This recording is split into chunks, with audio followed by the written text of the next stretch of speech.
So I have told you to draw this diagram. Fine. तीन cell नीचे की side, left and right जो cells होते हैं, please listen carefully, these are known as synergids. और जो ठीक मिडल में सेल होता है उसको हम क्या बोलते हैं? Egg cell. मैंने बताया था सेंटर में हमारे पास सेल एक होता है लेकिन उसके अंदर न्यूक्लियस दो। It is known as why we have written nuclei? Because yes, for single we are saying nucleus, for plural we are calling it nuclei। और बेटा तीन सेल यहाँ पे होते हैं जिसको हम क्या बोलते हैं? Antipodal. Wait, your turn will be coming. Then you can spill your knowledge. Antipodal. After that we are having two edge also. इस वाली साइड को हम बोलते हैं माइक्रोपाइलर। क्या बोलते हैं? माइक्रोपाइलर, जहां पे एक्सेल है। क्या है? एक्सेल। इस साइड को हम क्या बोलते हैं? माइक्रोपाइलर साइड या माइक्रोपाइलर। एंड जहां पे एंटीपोडल्स होते हैं उसको हम बोलते हैं कैलिजल। कैलिजल। इतना क्लियर हुआ? तो एक ओव्यूल जो मैच्योर हो जाता है, फर्टिलाइजेशन के लिए रेडी हो जाता है, वो कुछ ऐसा दिखता है। So this is the main site of fertilization in flowering plants. Got it?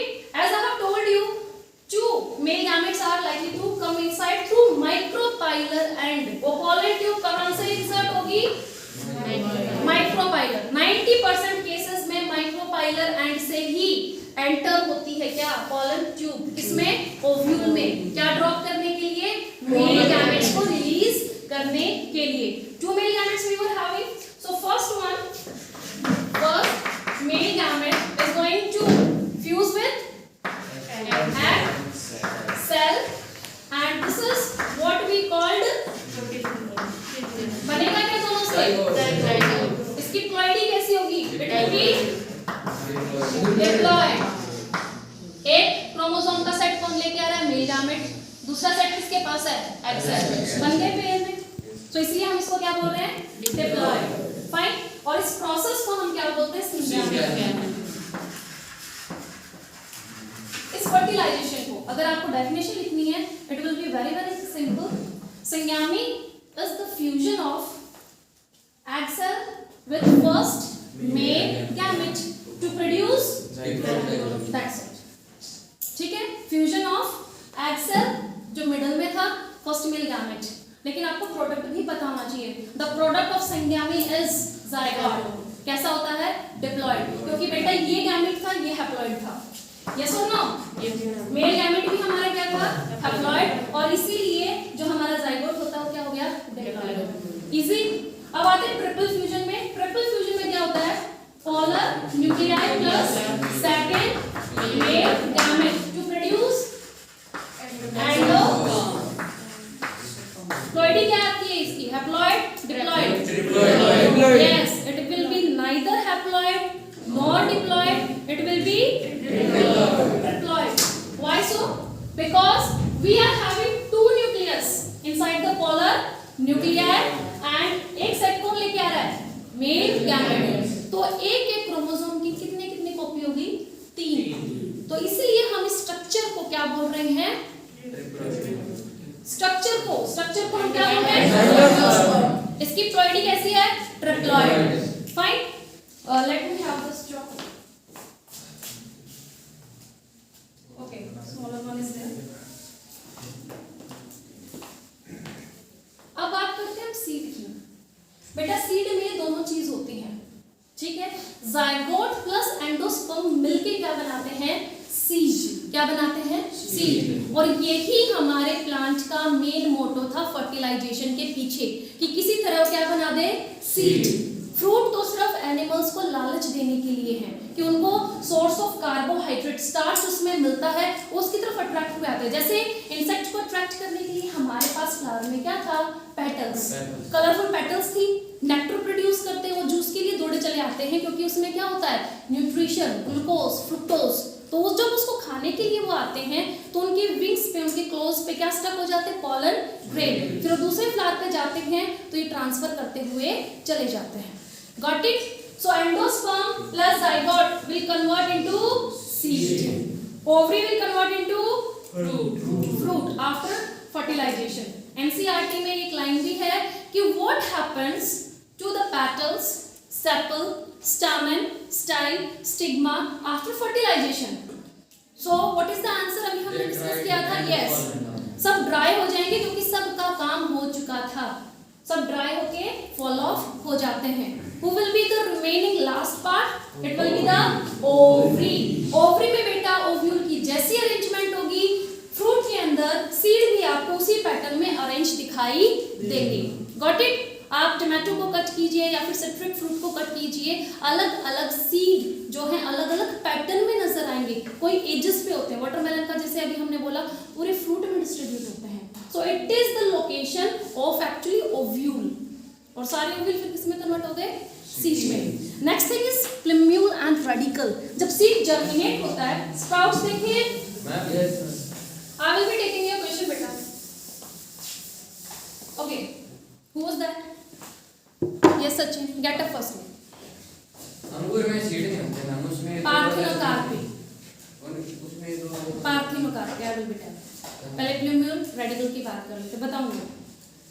जब एक सीड को सुटेबल कंडीशन मिल जाती है, मैंने पिछले लेक्चर में आपको बताया था, सीड जो हमारे किचन में कंटेनर में बंद है, क्या वो जर्मिनेट हो रहे हैं? सबसे पहले तो हमें सॉक करने पड़ते हैं ना, वो सॉक करके हम कर क्या देते हैं, उनकी जो आउटर वॉल है काफ़ी हार्ड थी, ब्लैक ग्राम्स अपने देखे काले चने, उसको हम पूरी रात अगर सॉक कर देते हैं वाटर में, फिर निकाल के अगर 4-5 घंटे के लिए रख देते हैं डार्क कंडीशन में, वहाँ से एक वाइट थिंग निकलती है जिसको हम बोलते हैं sprouts.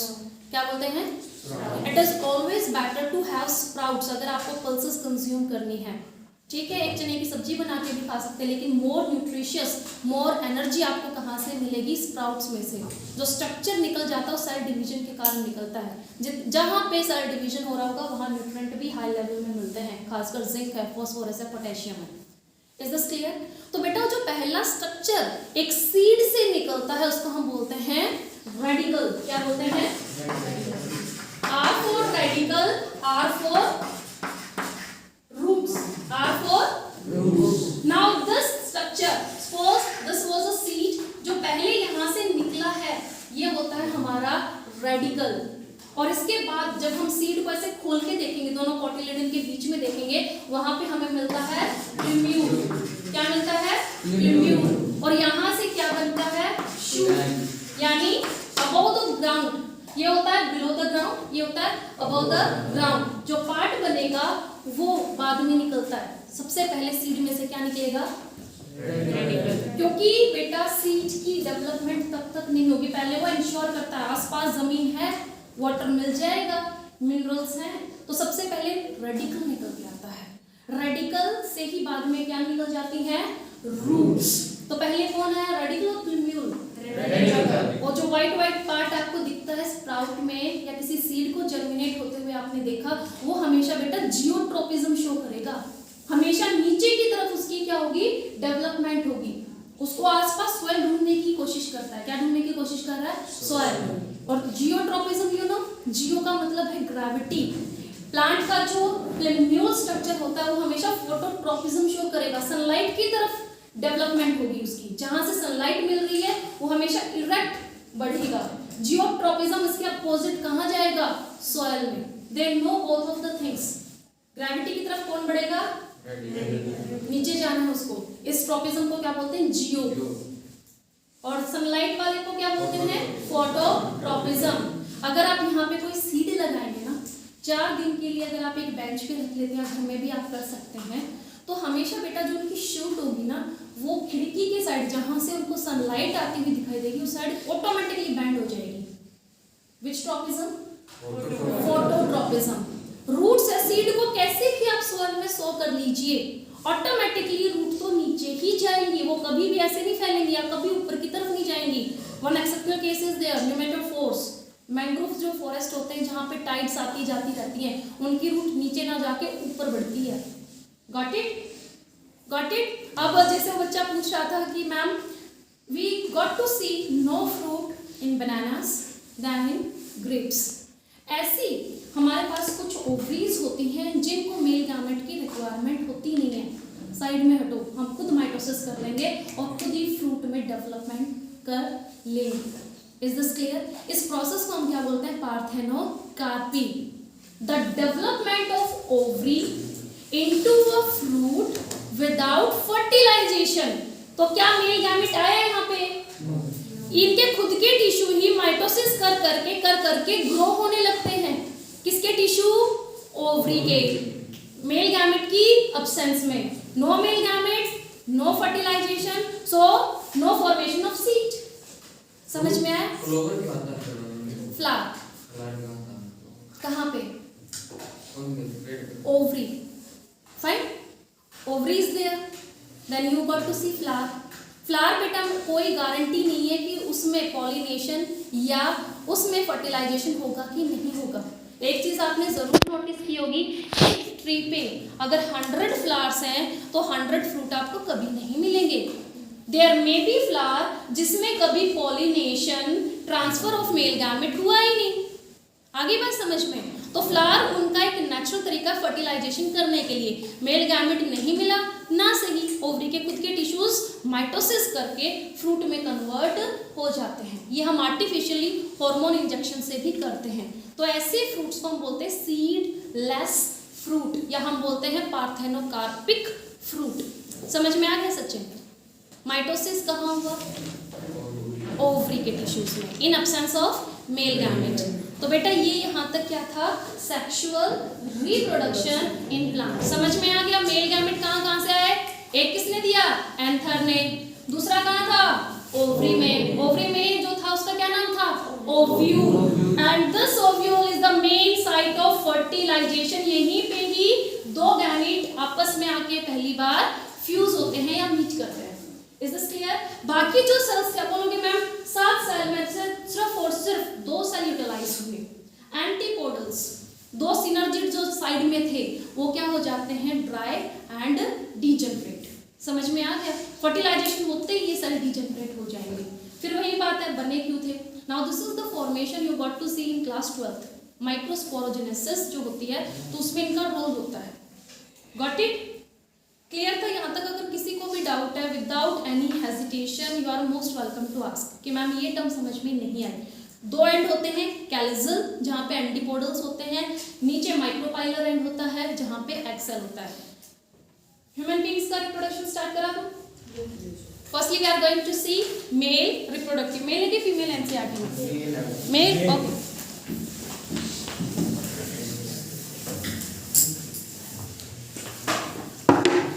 Okay, okay, gametes is clear now to everybody?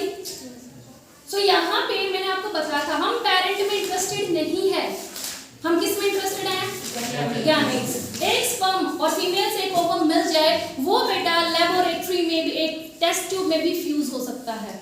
और ऐसे बच्चों को हम बोलते हैं टेस्ट ट्यूब बेबीज। वो 9 महीने तक टेस्ट ट्यूब में नहीं रहने वाले, सिर्फ फर्टिलाइजेशन हम टेस्ट ट्यूब में करा रहे हैं। क्या करा रहे हैं?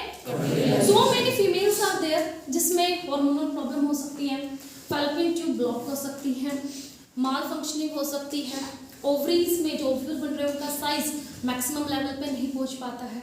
So many problems are there. तो ऐसे में क्या करते हैं? फीमेल से हमने ओवम निकाल लिया। क्या निकाल लिया?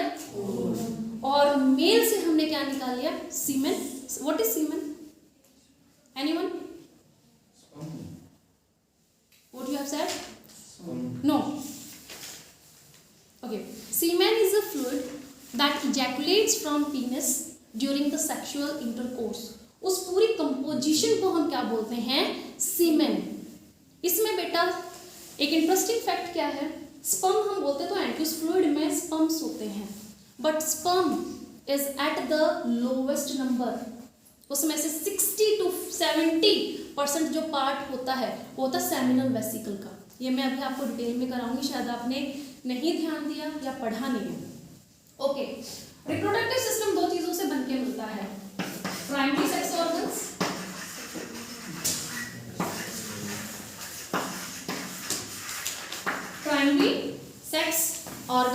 and the second second thing is accessory glands. Fine. Primary sex organs are very necessary for ejaculation, for coitus, या सिंपल टर्म में मैं बोलूं सेक्सुअल इंटरकोर्स. Got it. इनमें penis and then testes. Testes I have told you factory for the production of gametes. और mail में gametes का क्या नाम होता है? स्पर्म. सो ये हमारे क्या है? Primary sex organs. इनके बिना काम चल ही नहीं सकता है. The penis for ejaculation and the testes for the production of sperm. कितनी testes होती हैं? How many testes are there? आप चाहे इनको 2 बोलिए या एक पेयर बोलिए. We are having pair of testes. जिस पाउच में ये होती हैं उसको हम बोलते हैं स्क्रोटम. क्या बोलते हैं? Scrotum. Why we need scrotum? Very easy. ये टेस्टिस का बेटा अगर हम साइज देखें ना, अप्रोक्सीमेटली 4 to 5 इनकी लेंथ होती है सेंटीमीटर में, 4 to 5 सेंटीमीटर. और जो इनकी विड्थ होती है 2.5 से 3 सेंटीमीटर की इनकी विड्थ होती है. थिकनेस ऑलमोस्ट 3 सेंटीमीटर होती है. तो पूरी बॉडी में नेचर को क्या इतना स्पेस नहीं मिला टेस्टिस को एडजस्ट करने का? एक अलग से स्ट्रक्चर बनाया है, पाउच बनाया और उसमें टेस्टिस को प्लेस किया गया है. व्हाई? Very easy. 8th में भी था बेटा, 8th में भी था, 10th में भी हाईलाइटेड फॉर्म में लिख रखा है. स्पर्म को बनाने के लिए क्या चाहिए हमें? Low temperature. क्या चाहिए? इन टेस्टिस को नो डाउट हम मेल की जो मेन बॉडी है ना उसमें भी डाल सकते थे, लेकिन वहां पे टेम्परेचर कितना जाएगा? कितना जाता है बेटा? और यहाँ से हमें क्या चाहिए? 34 टू हमें 36 डिग्री सेल्सियस के आसपास टेम्परेचर चाहिए. किसको बनाने के लिए? स्पर्म्स को बनाने के लिए. और इसीलिए नेचर ने एक सेपरेट पाउच बनाया जिसको हम क्या बोलते हैं? स्क्रोटम. स्क्रोटम का सिर्फ एक फंक्शन है, टेस्टिस को होल्ड करके रखना. Is this clear? और उसमें टेम्परेचर बॉडी से ज्यादा मिलेगा कि कम मिलेगा? कम मिलेगा. 2 to 3 डिग्री सेल्सियस का इसमें डिफरेंस होता है. Is this clear? Fine. Scrotum समझ में आ गया? स्क्रोटम में क्या है? टेस्टिस. कितनी है? 2 है. Why this penis is there? For transfer of male gamete into the female reproductive system. Is this clear? इन दोनों को हम क्या बोल रहे हैं? Primary sex organs. Now next thing is accessory gland, जिसमें हम seminal vesicle, bulbourethral and prostate gland पढ़ते हैं. अरे अब क्या हो गया? स्क्रोटम में स्पर्म बन गए, penis ने ट्रांसफर कर दिए. ये ग्लैंड कहाँ से आ गए? इन ग्लैंड की रिक्वायरमेंट क्या थी? आपने जैसे डाइजेस्टिव सिस्टम में लीवर को पढ़ा है. लीवर कभी भी हमारे डाइजेस्टिव सिस्टम का पार्ट नहीं होता है, लेकिन वो एक इंपॉर्टेंट चीज देता है, बाइल. क्या देता है? ऐसे ही पैनक्रियाटिक जो ग्लैंड है वो क्या डाइजेस्टिव सिस्टम में हम पढ़ते हैं? सलाइवरी ग्लैंड है. इतना आपको यहाँ पे क्लियर जरूर हो जाना चाहिए. जो ग्लैंड्स होते हैं कुछ ना कुछ सिक्रीशन बना के, जूस बना के मेन काम में हेल्प करते हैं. सबसे पहला जो ग्लैंड आता है, यहाँ पे हम मेल में कितने ग्लैंड पढ़ने वाले हैं? 3. कितने पढ़ने वाले हैं? 3. ये जो काम है रिप्रोडक्शन का, ये ग्लैंड के बिना नहीं हो सकता है. क्या नहीं? जैसे डाइजेशन, बाइल के बिना फैट का डाइजेशन नहीं हो सकता है. स्लाइवरी अलाइका, ये क्या अगर वहाँ पे माइलेज नहीं होगी, माइलेज के बिना जो कार्बोहाइड्रेट का डाइजेशन है या फिर ब्रेकिंग डाउन है वो इफेक्ट होगा. पैनक्रियाटिक जूस नहीं देगा तो ट्रिप्सिन कहाँ से आएगी? So these glands are going to produce a sort of secretion जिसमें जो important चीजें होती हैं वो reproduction में help करती हैं. तो सबसे पहले हम देख रहे हैं seminal vesicle. किसको? seminal vesicle. इनके नाम, इनके फंक्शन याद होने चाहिए. seminal vesicle. seminal. अभी मैं सीमेन बता रही थी. सीमेन टोल्ड और हैवंट टोल्ड. और उसमें मैंने बताया था सबसे मेजर परसेंटेज में क्या होता है? 10 सिक्रीशन. 60 से 70% ये बनाता है बेटा fructose, glucose, amino acid. Sperm को एक वजाइना में, और वजाइना से सर्विक्स, यूट्रस, फैलोपियन ट्यूब, और फैलोपियन ट्यूब के लास्ट में बैठा रहता है ओवम, वहां तक उनको पहुंचना होता है। और एक माइक्रोस्कोपिक सेल के लिए ये डिस्टेंस काफी ज्यादा हो जाता है, और वहां जाके जैसे ये फीमेल बॉडी में एंटर होते हैं, सबसे पहली चुनौती होती है 37 डिग्री है वहां का टेम्परेचर। यहाँ पे कितने टेम्परेचर पे थे? लो टेम्परेचर पे थे। तो वहां पे फीमेल की बॉडी इनको वेलकम नहीं करेगी, आइए महाराज आइए, वो वहां पे बैठा है। It is a very very harassing condition for sperms. इसलिए ये कुछ करोड़ों में रिलीज होते हैं, लेकिन 4 दिन बाद सिर्फ कुछ 100 ही बच पाते हैं। इसीलिए ओवम हमेशा एक होता है, और रेसिंग करने के लिए स्पर्म्स कुछ करोड़ों में होते हैं। नेचर वांट टू इंश्योर कि कुछ करोड़ रिलीज करेंगे तब जाके कुछ हजार वहां तक पहुंचेंगे।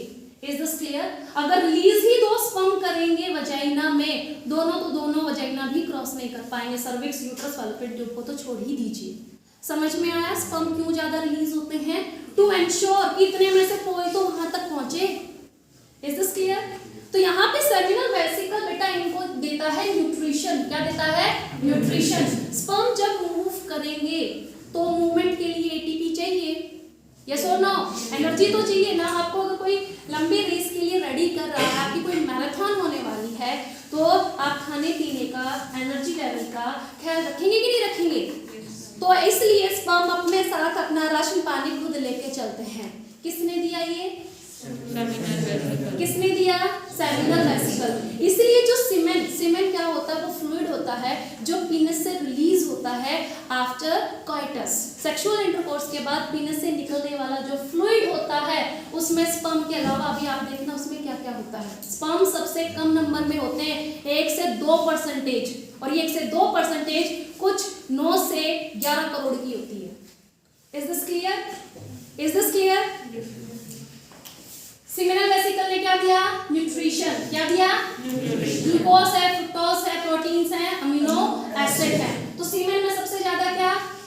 Secretion of seminal vesicle. Next gland is prostate. Prostate इस चीज को अल्कलाइन बनाता है। क्या बनाता है? अल्कलाइन। तो इसीलिए बाइकार्बोनेट है, जिंक है, फास्फोरस है, एंटीजन एंटीबॉडी रिएक्शन के लिए यहाँ पे हमारे जो वेपन्स होते हैं। अभी मैंने आपको बात क्या बताई थी कि यहाँ पे जैसे स्पर्म रिलीज होंगे फीमेल रिप्रोडक्टिव सिस्टम में, WBC उन पे अटैक करने के लिए पहुंचेंगे। ये क्या आ गया है? कौन? WBC। किसके WBC? वहां से उनको बचना है। ठीक है, पहली बात तो पहली चुनौती क्या है? टेम्परेचर की। टेम्परेचर वहां पे ज्यादा है। दूसरी बात, फीमेल के जो WBC हैं स्पर्म्स को लाइक अ एंटीजन देखेंगे, लाइक अ एंटीजन, और उसको डिस्ट्रॉय करने की कोशिश करेंगे। इसीलिए ये जो अपने वेपन्स हैं, again these are made up of protein, ये अपने साथ लेके चलते हैं। और ये कहाँ से रिलीज होते हैं? प्रोस्टेट ग्लैंड से। मेन इसका काम है उस सीमेन को अल्कलाइन या बेसिक बनाना। क्या बनाना? बेसिक। इसमें होता है phosphorus, zinc, then we are having bicarbonates। ठीक, समझ में आ गया? तो ये सारी चीज, वो जो सीमेंट था उसका जो पीएच है उसको क्या कर देते हैं? बेसिक बनाते हैं, क्योंकि स्पर्म एसिडिक मीडियम में मर जाएंगे। उनको कौन सा पीएच चाहिए? इसका सीमेंट का अगर आप पीएच एनालिसिस करते हैं 7.3 से 7.5 के बीच में आता है। वाना बेसिक? तो बेटा एसिडिक मीडियम पे जो हमारे स्पर्म थे वो जिंदा नहीं रह सकते। इसीलिए सीमेन को बेसिक कैरेक्टर देने के लिए जो हमारे आयंस होते हैं उनको रिलीज कौन करता है? Prostate gland. अभी मैंने दूसरा फंक्शन भी बताया, खुद को बचाने के लिए एंटीबॉडीज भी सी के पास ही होती हैं जो WBC को थोड़ा दूर रखती हैं। Got it? Next thing is Cowper's gland, या जिसको बोलते हैं बल्बो यूरेथ्रल ग्लैंड। इसी को बेटा हम कॉपर्स ग्लैंड भी बोलते हैं, कॉपर्स ग्लैंड। Got it? दोनों नाम एक हैं। ये प्रोवाइड करते हैं म्यूकस। क्या? म्यूकस। उस चीज को थोड़ा स्लिपरी बनाने के लिए आपने देखा गाड़ियों में हम lubrication time to time add करते हैं for the ease of frictionless movement. So mucus is being produced by bulbourethral gland. It will help in sexual intercourse to reduce friction. To reduce friction. इसीलिए जो gland है primary sex organs के साथ अपना एक important role play करते हैं and this completes male reproductive system. लेकिन अभी हम एक मेन चीज को ओवरलुक कर रहे हैं यहाँ पे, that is vast difference and urinary bladder.